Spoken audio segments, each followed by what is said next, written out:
네, 오늘은 우리가 그 사무엘하 20장에 있는 말씀 가지고 함께 또 교훈을 받도록 하겠습니다. 사무엘하 말씀은 24장까지 있습니다. 그래서 이제 오늘 20장까지 하게 되면 이제 21장 또 22장, 23장, 24장은 이제 사무엘하의 말씀들을 이렇게 정리하는 다윗의 생애 가운데 몇몇 가지 사건들을 이렇게 정리하는 그런 과정으로 이렇게 넘어가게 되고 11개 상으로 넘어가면서 다윗의 죽음과 솔로몬이 왕이 되는 이런 그 역사적 사건으로 이렇게 이어지게 됩니다. 특별히 오늘 그 사무엘하 20장은 19장의 그 사건과 연결되어 있습니다.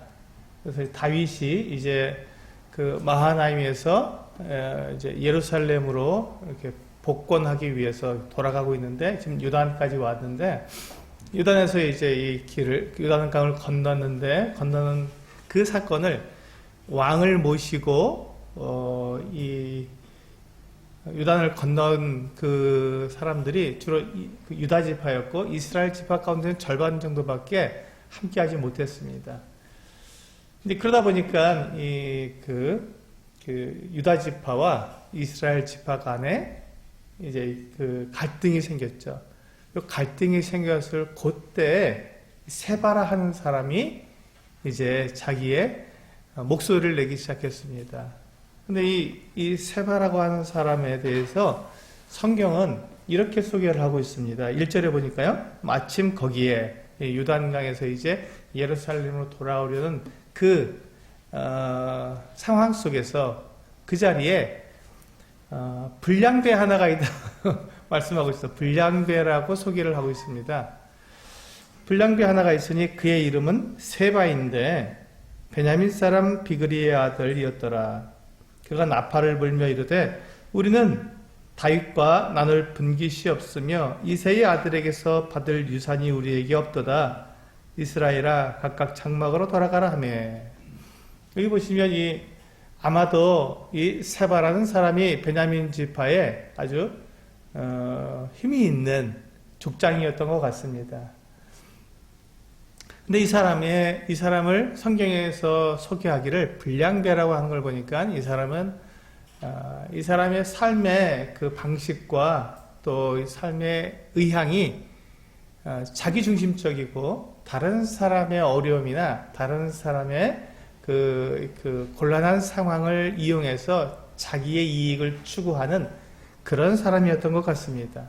이 사람이 그냥 어떤 이렇게 깡패라든지 이런 부류의 사람이 아니라 족장이었으니까 이 정도 역할을 하려면 족장이었을 텐데 족장이었으니까 이 사람이 그래도 어느 정도 이렇게 지위도 있고 이렇게 인품도 있는 사람이었지만 그러나 그 인품 속에 불량배라고 하는 이 같은 그 소개를 받을 만한 사람이었다면 아마 이 사람이 자기의 힘과 또 자기의 어떤 권력과 재물로 자기의 이익을 극대화시키는 그 같은 일들을 해온 사람이 아닌가 생각이 듭니다. 이제 그러다 보니까 이 사람이 지금 이와 같이 그 이스라엘 지파와 이스라엘 열 지파와 그 유다 지파 속에 시므온 지파가 함께 있었습니다. 그래서 유다라고 하면은 거기에 시므온 지파를 그냥 포함해서 같이 말을 합니다. 그러니까 12지파 중에서 유다 지파와 시므온 지파가 이렇게 유다 지파, 시므온 지파가 한 지파로, 왜냐하면 유다 지파 그 땅 안에 가운데 폭 들어가서 시므온 지파가 있었기 때문에 이 시므온 지파가 그냥 자연스럽게 유다 지파와 이렇게 섞여버리는, 그래서 시므온 지파가 그 이후에 나타나지 않는 이와 같은 모습을 보여서 시므온 지파와 유다 지파가 하나로 다 이렇게 연합이 되어 버렸고, 그래서 두 지파, 그리고 나머지 이제 12지파 중에서 나머지 10지파가 이스라엘 지파 이렇게 나누어서 이야기를 하게 됩니다. 근데 이 10지파와 유다 지파가 이렇게 이제 갈등을 일으켰던 것이죠. 그 갈등이 일어난 그 틈에 그 세바라고 하는 사람이 자기 목소리를 높여서 이때가 기회다. 내가 이제 세력을 잡을 수 있는 기회다. 지금 이 베냐민 지파는 그 이스라엘의 초대 왕인 사울 왕이 나온 그 같은 지파였기 때문에 그 북쪽 10지파에서 중심이 되는 그 같은 지파였습니다. 그리고 힘도 있었고요. 그래서 이 지금 이 세바라고 하는 사람이 자기가 보았을 때 지금 자기가 속해 있는 베냐민 지파가 이렇게 힘이 있고 또 이렇게 그 사람들에게 주목했던, 그리고 지금 다윗 왕은 이제 나이가 많이 들었고 이제 그 아들이 반역을 일으켜서 죽게 되고 이런 막 시끄러운 혼란 가운데 있었기 때문에 이때가 내가 권력을 잡을 수 있는 그 같은 기회라고 생각해서 이제 이스라엘 백성들 그 10지파를 충동해서 다 돌아가라고 해버리고 이제 유다 지파와 갈등을 조장하게 되었습니다.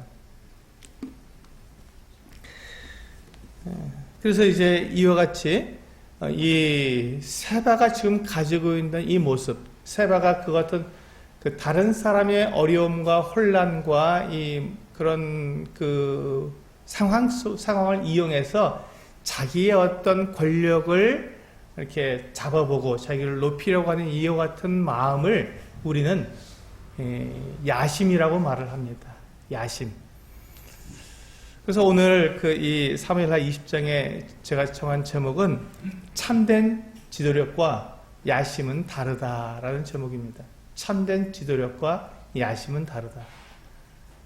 지금 이 세바는 자기가 참된 지도력을 발휘하려는 것이 아니라 자기가 가지고 있는 그 야심을 가지고 이렇게 지금 혼란스러운 상황 속에서 이 혼란스러운 상황 속에서 자기의 그 같은 야심을 이루기 위해서 지금 이렇게 자기의 목소리를 냈습니다. 그래서 지금 가만히 보면요, 지금 이 세바가 이와 같은 목소리를 낸 것이 이스라엘 전체 12지파 이스라엘 전체 백성들과 그들의 삶에 과연 도움이 됐겠는가 하는 것입니다. 그들을 안정시키고 그 백성들이 하나님을 섬기도록 도와줄 수 있는 그와 같은 일을 했는가, 아니면 자기 자신만을 높이고 자기 자신을 이렇게 세력을, 권세를 가지는데 더 도움이 되는 그 같은 일을 했는가를 보면 이것이 참된 지도력인지 아니면 이것이 야심인지 우리는 구분할 수 있습니다. 지금 그 세바가 그와 같이 지금 이게 혼란한 틈을 타서 유다 지파와 이스라엘 지파 사이에 갈등을 조장했기 때문에 이것이 과연 이스라엘 온 나라를, 온 백성을 생각했을 때 이것은 옳지 않다는 것이죠. 그래서 세바는 야심을 가진 사람, 이렇게 말할 수가 있습니다. 그래서 그 참된 지도력이 아닌 야심을 가진 사람의 특징은 이렇게 곤란하고 어렵고 혼란스러움을 틈타서 자기의 이익을 챙기는 그 같은 사람이라고 말할 수 있습니다. 그런데 이 참된 지도력을 가진 사람은 어떻게 할까요? 그러면 반대로 그 사람은 원칙대로 하겠죠. 원칙대로 합니다. 원칙대로 하는 사람이 참된 지도력을 가진 사람입니다. 그리고 참된 지도력을 가진 사람은 그 하나님을 위하고 또 하나님의 뜻을 구하며 하나님의 백성들의 이익과 그들의 안정을 추구하겠지요. 이것이 다른 것입니다. 참된 지도력과 야심은 다른데 이런 모습을 통해서 우리는 다르다는 것을 알 수 있습니다. 우리 이 6절을 보시면요, 6절 같이 한번 읽어보실까요? 20장 6절 같이 한번 읽어보시겠습니다. 시작. 다윗이 이에 아비새에게 이르되 이제 비그리의 아들 세바가 압살롬보다 우리를 더 해하리니 너는 내 주의 부하들을 데리고 그의 뒤를 쫓아가라. 그가 견고한 성읍에 들어가 우리들을 피할까 염려하노라 하며, 다윗은 지금 이 세바가 일으킨 이 난, 세바의 난에 대해서 아주 그 자세히 생각하고 심각하게 생각을 했습니다. 왜냐하면 그 압살롬이 반역을 해서 압살롬이 일으킨 난, 압살롬의 난은 그냥 자기 가정, 자기가 다룰 수 있는 그 같은 그 환경이었습니다. 그렇게 어려움이 없었어요. 그런데 지금 이 세바의 난은 지금 이것이 그 지파 간의 갈등을 갖다가 조장해 버렸기 때문에 이걸 빨리 이것을 안정시키지 않으면 이게 굉장히 큰 문제가 생길 수 있다는 것을 다윗은 알았던 것입니다.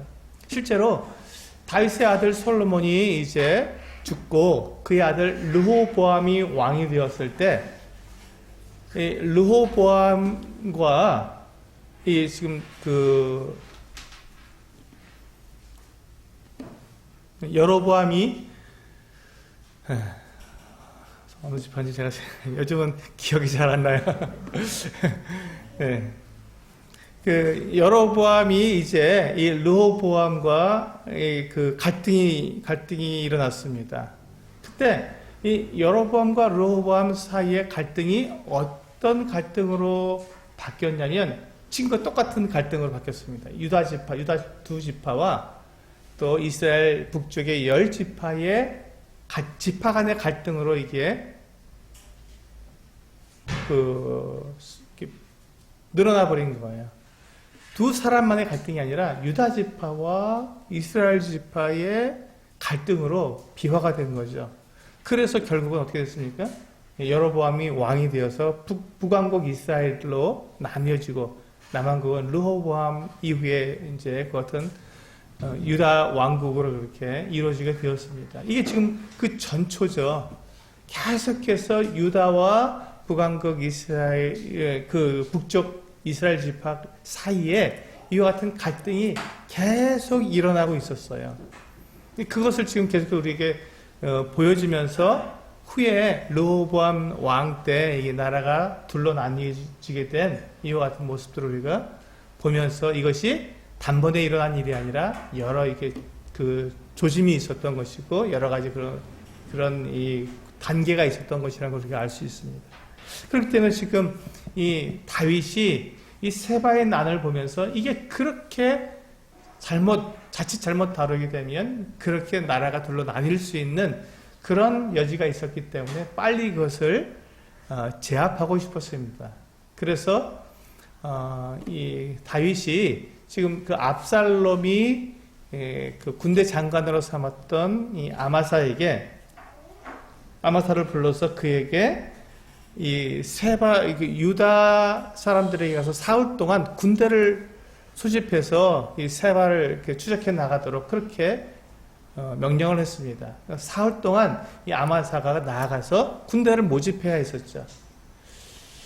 왜 다윗이 요압 장군, 그렇게 뛰어나고 용맹한 자기의 오른팔과 같았던 이 요압 장군을 사용하지 않고 이 반란의 그 군대 장관이었던 아마사를 사용했는가 하는 것을 생각해 보면 여기서 이제 그 다윗이 요압을 얼마나 부담스러워 했는가를 알 수 있습니다. 요압은 그 아브넬을 죽인 그 사람이었고 또 자기의 아들 이 압살롬을 죽인 사람이었고 그리고 그 다음에 그가 돌아왔을 때 이 압살롬의 죽음으로 인해서 다윗이 슬퍼했을 때 그 슬퍼하는 것을 멈추고 지금 나가서 그 승리한 이 군사들을 갖다가 환영해 달라고 하는 이 같은 강한 압박을 했던 사람입니다. 그러니까 이 다윗이 생각했을 때 이 요압이 굉장히 거칠고 자기의 통제에 따르지 않는 사람이었기 때문에 부담스러워서 이 요압의 이 그 지위를 좀 이렇게 낮추려고 아마사를 등용했던 것 같습니다. 이 아마사가 아마도 이 요압보다 더 나이가 많았던 것 같아요. 형이라고 한 거 보니까. 그래서 이 아마사를 사용했는데, 이 아마사가 요압보다는 이렇게 능력이 떨어지는 것 같았습니다. 그래서 사흘 동안 군대를 소집했어야 되는데, 사흘 동안 군대를 소집하지 못했습니다. 근데 그럴 수밖에 없었던 게, 이 아마사가 비록 유다 지파에서 강한 그렇던 그 장군이었지만, 사실은 방금 전까지 그 압살롬의 군대 장관은 반역군의 군대 장관이었기 때문에 이 아마사의 같은 명령을 따른다는 게 쉽지 않았을 것입니다. 유다 지파 사람들이. 그럼에도 불구하고 이 다윗이 요압을 견제하기 위해서 아마사를 사용했지만 이것이 이제 비극이었죠. 요압이 이제 아마사가 이제 그와 같은 일들을 다 이루지 못하자 이번에는 이 요압을 불러서 사용했으면 좀 나았을 텐데 그렇지 못하고 요압의 동생 아비새를 불렀습니다. 아비새와 요압은 이게 친형제간이었기 때문에 큰 갈등이 없었죠. 그래서 이 아비새를 불러서 아비새에게 너는 너희 그 왕의 군대를 데리고 나가서 빨리 이 세바를 갖다가 진압하라고 군대를 내어줍니다. 그러자 이 아비새가 나가면서 자기 형의 군대와 함께 이 왕의 군대를 함께 이렇게 이끌고 나갑니다. 요압의 군대와 함께. 그러니까 요압이 자연스럽게 요압이 따라가게 됐죠.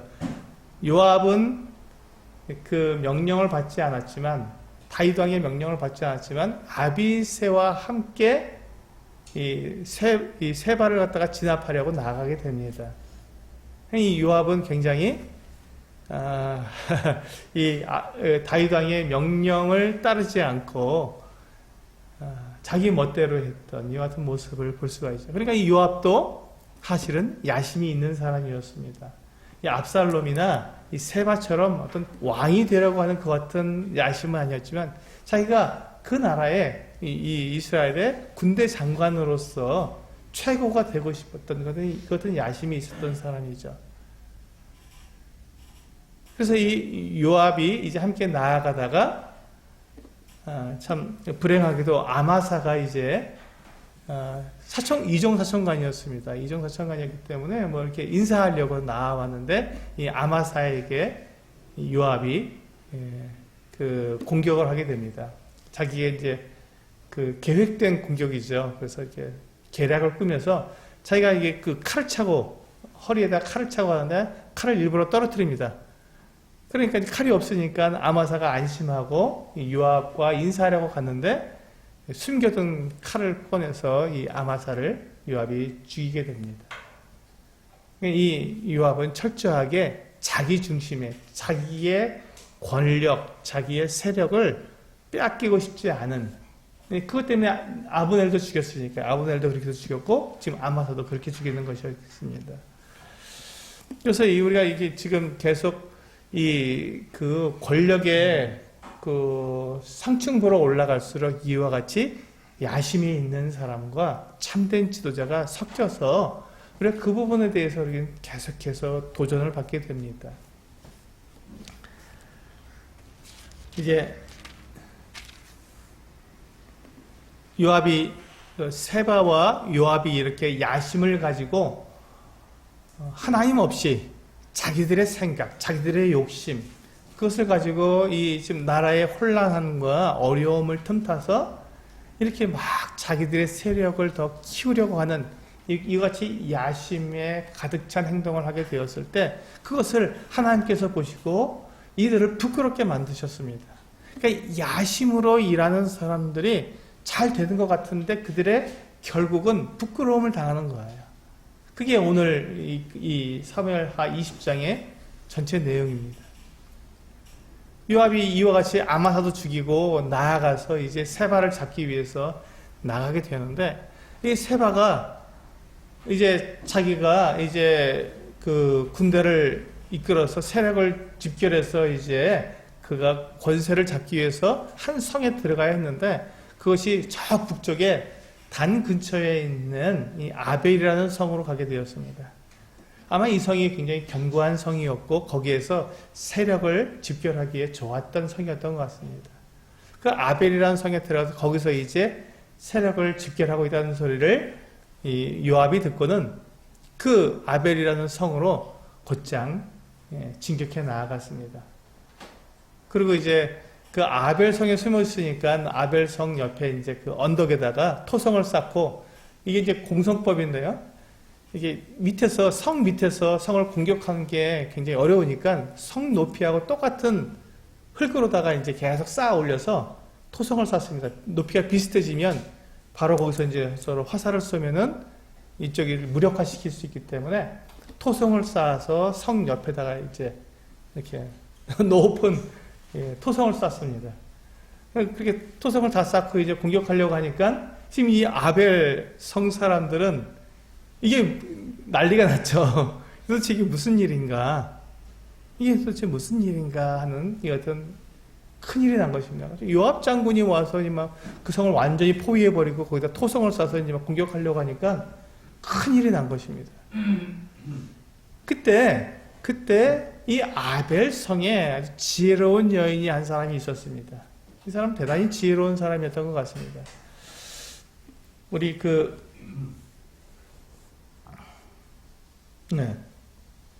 18절에 보시면 18절과 19절 우리 같이 한번 읽어보실까요? 이 여인이 요압 장군에게 하는 말입니다. 같이 한번 읽어보시겠습니다. 시작. 여인이 말하여 이르되 옛 사람들이 흔히 말하기를 아벨에게 가서 물을 것이라 하고 그 일을 끝내었나이다. 나는 이스라엘의 화평하고 충성된 자 중 하나이거늘 당신이 이스라엘 가운데 어머니 같은 성을 멸하고자 하시는도다. 어찌하여 당신이 여호와의 기업을 삼키고자 하시나이까 하니. 자, 여기서 보시면 이 아벨 성은 그 이스라엘 가운데서 중요한 성이었습니다. 사람들이 문제가 있으면 이 지혜로운 여인에게 찾아와서 묻는 것이죠. 그럼 이 지혜로운 여인이 잘 대답을 해주고 이 모두가 다 이렇게 갈등 없이 함께 어우러져서 함께 서로 사랑하면서 살 수 있도록 그렇게 조언을 해준 아주 지혜로운 성이었습니다. 그런데 갑자기 이 요압 장군이 와서 그 성을 갖다가 멸망시키려고 하니 당신이 지금 우리 이 하나님께서 주신 이 기업을 뺏어가려는 것이요 하고 물은 것이죠. 그러니까 이 여인의 이 말이 얼마나 지혜로운 말이었는지 지금 이 요압이 의도하지 않았던, 요압은 다만 그 세바만 잡으려고 했지만 이 여인은 이 요압 장군에게 왜 하나님께서 주신 우리의 기업을 당신이 탈취해 가려고 하느냐, 빼앗아 가려고 하느냐, 이렇게 딱 공격을 해버리니까 요압 장군이 당황했죠. 그것은 아니었으니까. 아니다 하면서 사실대로 말을 하죠, 요압 장군이. 그래서 이제 우리는 세바를 잡으려고 온 것이, 그 세바가 다윗 왕을 갖다가 반역해서 그가 스스로 새를 이렇게 힘을 나타냈기 때문에 그를 잡으러 온 것 뿐이지 너희 성을 우리가 함락시키려는 것이 아니다 하고 요압이 이야기를 해줬습니다. 그렇다 이 여인이 그렇다면 우리가 우리 성에 있는 그 세바를 잡아서 당신에게 넘겨줄 테니 그러면 이제 그것을 끝냅시다 하고 서로 이야기를 하고 마치게 되었습니다. 이 여인이 얼마나 지혜롭습니까?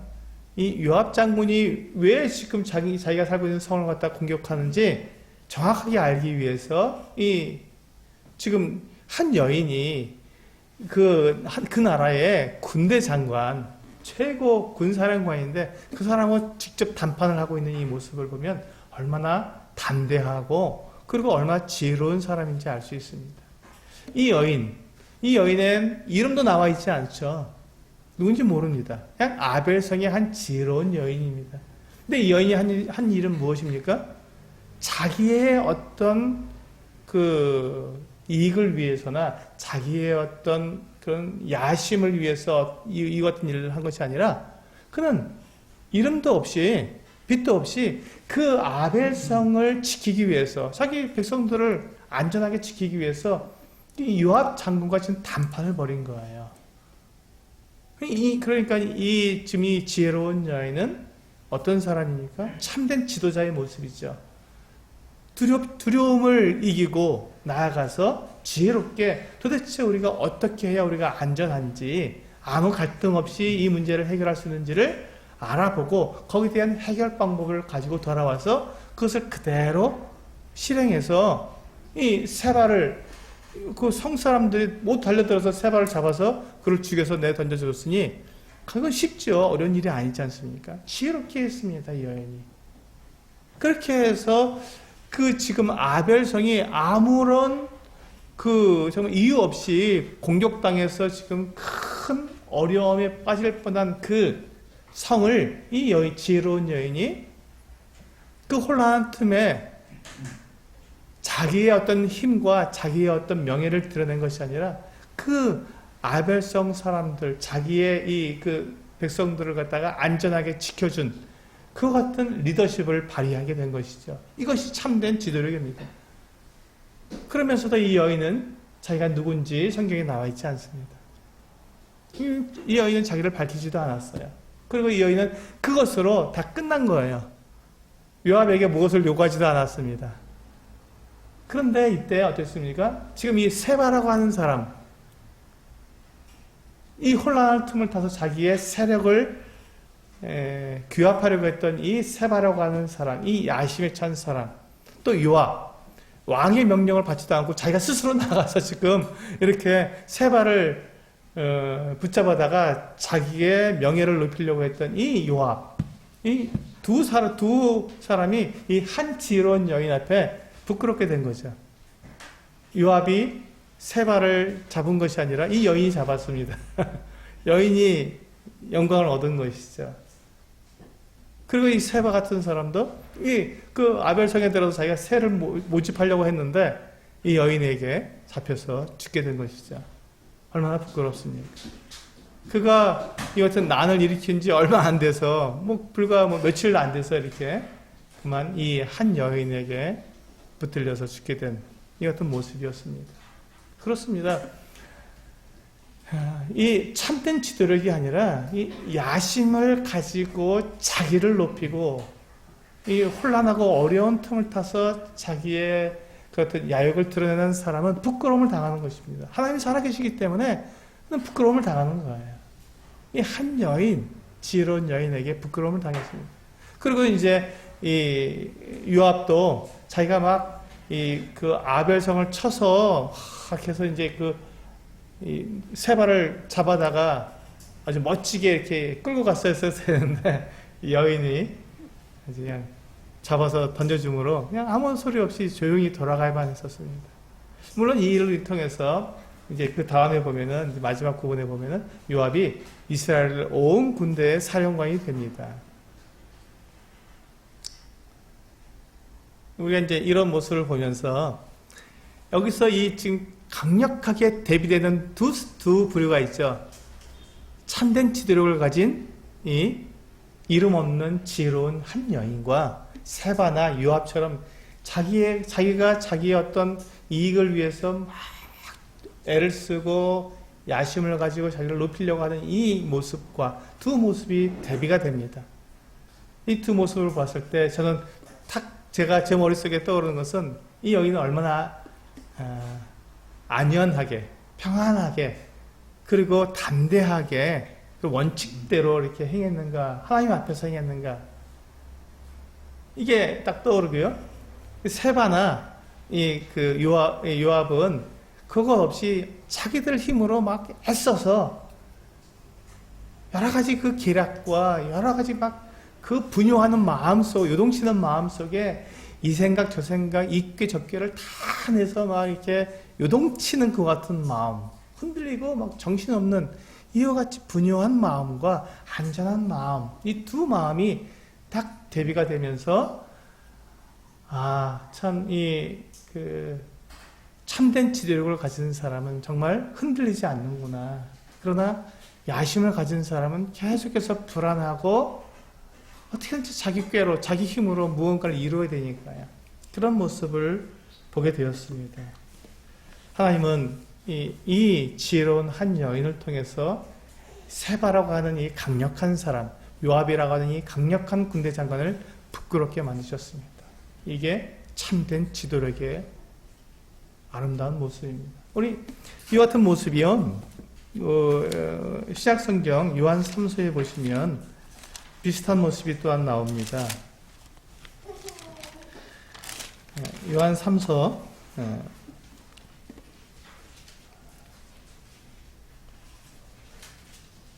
5절부터 12절까지 요한 3서 5절부터 12절까지 우리 같이 한번 좀 길지만 같이 한번 읽어보시겠습니다.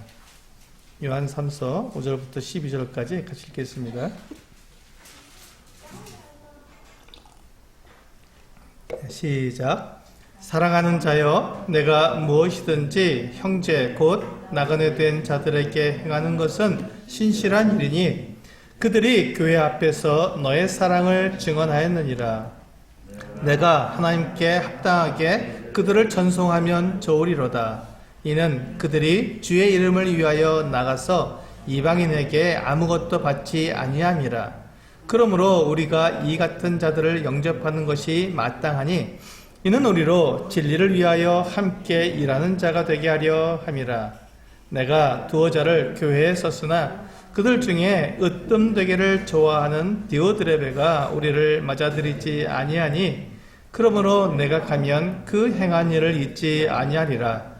그가 악한 말로 우리를 비방하고도 오히려 부족하여 형제들을 맞아들이지도 아니하고 맞아들이고자 하는 자를 금하여 교회에서 내쫓는도다.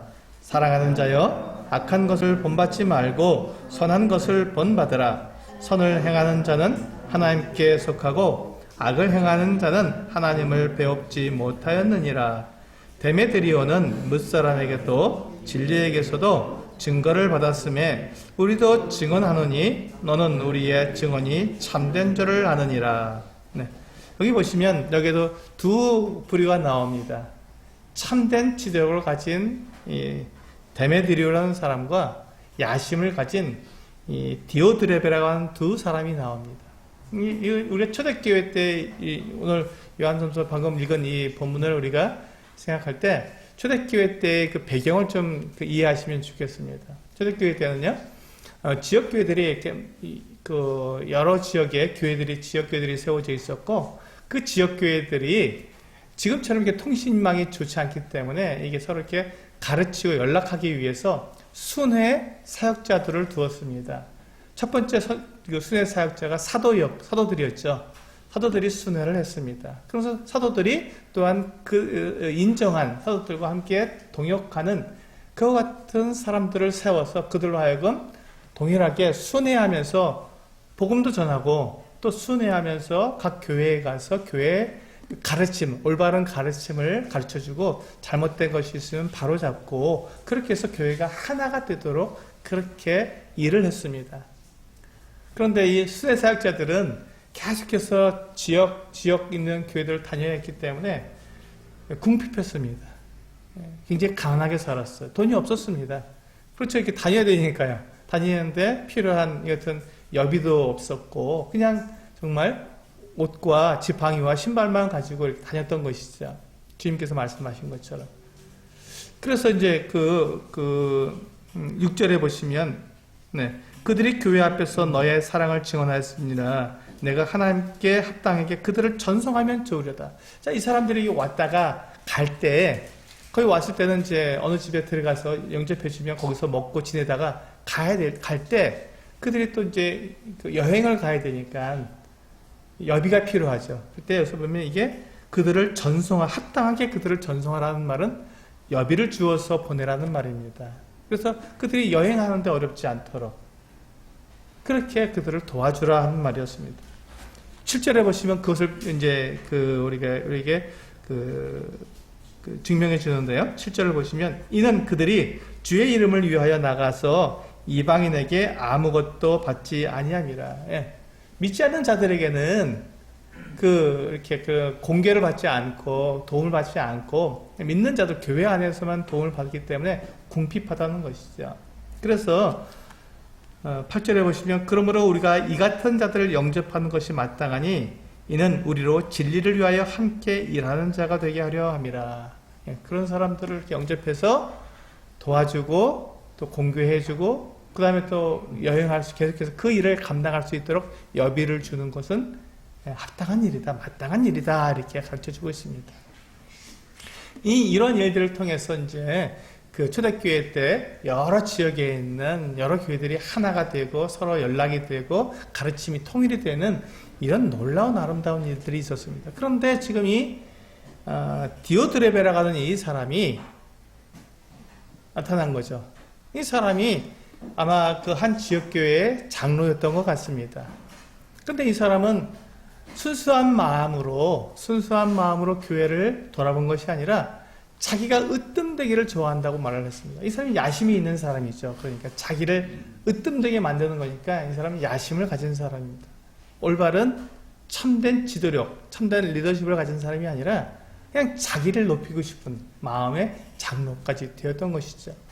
근데 이 사람이 이제 자기가 장로가 돼서 보니까 이제 자기 이렇게 순회하는 이 사역자들이 그 교회에 와서 올바른 가르침을 가르치려니까 자기의 가르침과 맞지 않는 부분들이 생길 수 있겠죠. 그 부분에서 갈등을 일으키게 되었고, 그 영접을 영접하지 말라고 쫓아내버린 것이죠. 그리고 영접하려고 하는 사람들도 교회에서 내쫓아버리고 자기 멋대로 자기 왕국을 세워버린 것입니다. 그 교회를 자기의 왕국으로 만들어버린 것이죠. 그래서 이 사람을 보니까 이 사람은 정말로 야심에 가득한 사람이었습니다.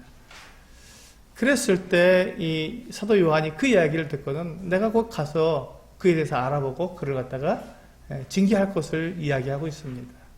사도는 그와 같은 일에 권위를 가지고 있죠. 예수 그리스도의 제자였고 또 예수 그리스도께서 그들을 보냈기 때문에 각 교회를 돌아보도록 땅끝까지 가서 복음을 전하도록 예수님께서 보낸 그 같은 사람들이었기 때문에 그들은 권위가 있었습니다.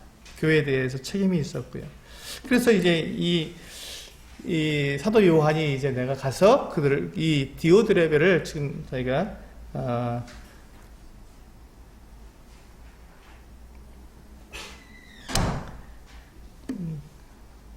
징계할 것을 지금 이야기하고 있는 것입니다. 그러면서 이제 11절에 요한전서 11절에 이 가이오에게 이렇게 말합니다. 사랑하는 자여 악한 것을 본받지 말고 선한 것을 본받아라. 이게 이제 사도 요한이 하고 싶은 말이죠. 악한 것을 본받지 말고 선한 것을 본받아라. 이게 가르침입니다. 그러면서 이제 선을 행하는 자는 하나님께 속하고 악을 행하는 자는 하나님을 배웁지 못하였느니라. 분명하게 말합니다. 하나님을 아는 사람과 하나님을 알지 못하는 사람은 이와 같이 분명하게 다르다는 것이죠. 자기의 이익을 구하고 자기를 높이려는 야심이 가득 찬 사람은 하나님을 뵙지 못하였다고 말하는 것입니다. 그러면서 소개하고 있는 사람이 마지막 12절에서 보니까 데메드리오를 소개하고 있습니다. 이 사람이 누군지는 잘 모릅니다. 그런데 이 사람에 대해서 소개하고 있는 것은 이 사람은 인정받은 사람이라는 것입니다. 무사람에게도 인정받고 진리에게서도, 즉 하나님의 말씀으로도 이 사람은 인정을 받은 사람이고, 그리고 특히 우리에게서 지금 이 사도 요한의 일행, 사도 요한의 전도팀, 이 순회 사역하는 그 팀, 그 일꾼들 사이에서 인정받은 사람이다라고 이야기해주고 있습니다. 그래서 우리도 증언하노니 너는 우리의 증언이 참된 줄을 아느니라. 이 데메드리오는 우리가 증언하는 사람이니까 이 사람을 받으라는 것이죠. 영접해서 그를 공개하고 또 그가 갈 때 전송해 주어라 하고 이야기하고 있는 것입니다. 이 디오드레베는 악한 자고 이 데메드리오는 선한 자라고 이야기해주고 있는 것입니다. 여기서 지금 두 사람이 이렇게 정확하게 우리들에게 대비되면서 우리에게 보여주고 있습니다. 디오드레베는 자신을 위해서 자신의 왕국을 세우는 자신의 야심에 가득한 사람이었고, 데메드리오는 그가 누군지 잘 나와 있지 않고 그에 대해서 아는 바가 우리에게는 없지만 그는 인정받은 사람이었고 사도에게 인정받아서 세워진 사람이라는 것을 분명하게 우리에게 말씀해주고 있습니다. 이 사람이 참된 지도력을 가지고 있는 것이죠. 이 사람을 선하다고 소개하고 주고 있는 것이고, 디오드레베는 악하다고 우리들에게 소개해주고 있는 것입니다. 지금 이 모습을 보면서 지금 이 디오드레베가 자기를 으뜸되기를 좋아해서 자기의 자기 어떤 권세로 지금 이렇게 사람들을 갖다가 영접하기도 하고 자기 멋대로 내쫓기도 하고 있지만, 그런데 이 디오드레베가 언제 부끄러움을 당하겠습니까? 사도 요한이 오게 됐을 때, 사도 요한이 도착하게 된다면 사도 요한이 이 디오드레베에 대해서 분명하게 그의 한 행동과 그의 말에 대해서 사도 요한이 하나님 앞에서 그것을 드러내지 않겠습니까? 그럼 그때 그 사람은 어떻게 되겠습니까? 부끄러워지는 것이죠. 자기의 야심, 자기의 야욕, 자기의 왕국을 세웠던 이 디오드레베는 부끄러움을 당하게 될 것입니다. 그리고 데메디오는 어떻게 되겠습니까? 가이오는 어떻게 되겠습니까? 예, 칭찬을 받고 그들이 정말 교회를 사랑하고 하나님의 나라를 위하는 사람들이라고 그들이 드러나게 될 것입니다. 그렇습니다. 이게 지금 오늘 우리 그 사무엘하 20장에서 우리가 보게 된 내용과 정말로 공통된 내용입니다. 이 세바와 요압이 참 자기들의 그와 같은 그 명예, 자기들의 어떤 권력, 이와 같은 것들을 얻기 위해서 스스로를 높이고 스스로 자기들이 그 어떤 나라의 혼란스러움과 그 어려움을 틈타서 자기를 높이려는 이와 같은 악한 일을 했을 때 하나님께서는 다른 사람도 아니라 한 지혜로운 한 여인, 그것도 저 북쪽에 단 지파 근처에 있는 아벨이라는 성에 있는 잘 알지도 못하는 그 무명의 한 여인을 들어서 세바도 죽이고 이 요압도 부끄럽게 만드는 이와 같은 모습을 우리들에게 보여주고 있습니다. 그렇습니다. 이 참된 지도자는 원칙대로 하는 사람입니다. 원칙대로 하려고 하는 사람이 있죠. 우리가 원칙대로 다 할 수는 없겠지만 그러나 최선을 다해서 원칙대로 하려고 하는 사람입니다. 그러나 야심을 가진 사람은 자기의 이익을 위해서 다른 사람의 어려움이나 혼란한 틈, 이런 참 그 곤란한 중에 그 갈등을 일으켜서 자기의 욕심을 채우는 것이죠. 이 분명하게 이것이 구분이 됩니다. 그래서 하지만 그것에 대해서 하나님께서는 분명하게 말씀하십니다. 야심을 가진 사람들, 자기를 높이려는 사람들은 부끄러움을 당하는 거다. 하나님께서 살아계시기 때문에 그것이 분명하게 이루어진다고 우리들에게 오늘 3일하 20장에서 이렇게 말씀해 주셨습니다. 또한 요한 3서에서 디오드레베와 또 데메드리오를 통해서 분명하게 우리들에게 말씀해 주셨습니다. 그렇습니다. 우리가 우리 스스로를 높이지 않습니다. 참된 지도를 가진 사람은 스스로 자기를 높이지는 않습니다. 그러나 그렇기 때문에 잘 드러나지도 않고 무명하게 지낼 수 있습니다. 그러한 가운데서 하나님께서 역사하시고 하나님께서 함께 하시며 하나님 앞에서 행하기 때문에 하나님께서 그들에게 영광을 주실 것입니다. 그리고 그렇게 자기 스스로 자기를 높이려 왔던 사람들은 부끄러움을 당하게 될 것입니다. 이것이 참된 지도력과 야심의 다른 점입니다. 기도하시고 마치도록 하겠습니다.